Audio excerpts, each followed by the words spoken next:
Hi hello friends, ನಾನು ನಿಮ್ಮ ಶಾಂತರಾಜ್ ಕಟೆವಳೆ ಎಸ್ಟೇಟಿಂದ. ನೋಡ್ತಾ ಇದ್ದೀರಾ ಯಾವ ರೀತಿ ಬ್ಲಾಸಮ್ ಆಗಿದೆ ಅಂತ ಹೇಳ್ಬಿಟ್ಟು ಈ ವಿಡಿಯೋದಲ್ಲಿ ನಮಗೆ ತೋರಿಸ್ಕೊಡ್ತಾ ಇದ್ದೀನಿ.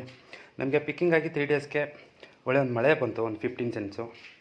ಆದ್ದರಿಂದ ಈ ಥರ ಬ್ಲಾಸಮ್ ಆಗಿದೆ. ನಮಗೆ 70% ಬ್ಲಾಸಮ್ ಆಗಿದೆ, ಇನ್ನೂ ಒಂದು 30% ಹಾಗೆ ಉಳ್ಕೊಂಡಿದೆ. ಅದನ್ನು ನಾವು ಒಂದು 15 ಡೇಸ್ ಟು 20 ಡೇಸಲ್ಲಿ ನಾವು ಇರಿಗೇಷನ್ ಸ್ಟಾರ್ಟ್ ಮಾಡ್ತೀವಿ, ಆವಾಗ ಅದು ಕವರ್ ಆಗಿಬಿಡುತ್ತೆ. ನೋಡ್ತಾ ಇದ್ರಲ್ಲ ಯಾವ ರೀತಿ ಬ್ಲಾಸಮ್ ಆಗಿದೆ ಅಂತೇಳಿ. ನಾವು ಬಿಫೋರ್ ಬ್ಲಾಸಮ್ಗೆ ಒಂದು ಸ್ಪ್ರೇನ ಮಾಡಿದ್ದೀವಿ. ಯಾವ ಸ್ಪ್ರೇ ಮಾಡಿದ್ದೀನಿ ಅಂತ ಈ ವಿಡಿಯೋದಲ್ಲಿ ಹೇಳ್ಕೊಡ್ತೀನಿ. 19 ಹಾಲನ್ನು ಹಾಕಿದ್ದೀವಿ, MKPಯನ್ನು ಯೂಸ್ ಮಾಡಿದ್ದೀವಿ, ಹಾಗೆ ಮೈಕ್ರೋ ನ್ಯೂಟ್ರಿಯೆಂಟನ್ನು ಯೂಸ್ ಮಾಡಿದ್ದೀವಿ. ಹಾಗೆ ಇದ್ರ ಜೊತೆಗೆ ಬೋರಾನ್, ಫ್ಲೂಯಿಕ್ ಆ್ಯಸಿಡ್, ಫ್ಲಾನೋಪಿಕ್ಸ್ ಮತ್ತು ಇದನ್ನು ಬಿಟ್ಟು ಸ್ಪೆಡ್ರನ್ನು ಯೂಸ್ ಮಾಡಿದ್ದೀವಿ ಇದರ ಜೊತೆಗೆ.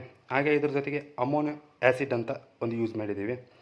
ನೋಡ್ತಾ ಇದ್ದಾರಲ್ಲ, ಈ ರೀತಿ ನಿಮಗೆ ಇವೆಲ್ಲ ಸ್ಪ್ರೇನ ಮಾಡೋದ್ರಿಂದ ನಿಮಗೆ ನೆಕ್ಸ್ಟ್ ಇಯರ್ಗೆ ಒಳ್ಳೆಯ ಕ್ರಾಪ್ ಅನ್ನೋದು ಕಾಣುತ್ತೆ. ನೋಡ್ತಾ ಇದ್ರಲ್ಲ ಯಾವ ರೀತಿ ನಾನು ಈ ವಿಡಿಯೋದಲ್ಲಿ ತೋರಿಸ್ಕೊಡ್ತಾ ಇದ್ದೀನಿ ಬ್ಲಾಸಮ್ ಯಾವ ರೀತಿಯಾಗಿದೆ ಅಂತ ಹೇಳ್ಬಿಟ್ಟು. ಇಷ್ಟೆಲ್ಲ ನಾನು ಮೈಕ್ರೋ ನ್ಯೂಟ್ರಿಯೆಂಟನ್ನು ಯೂಸ್ ಮಾಡಿದ್ದೀನಿ ಇದಕ್ಕೆ.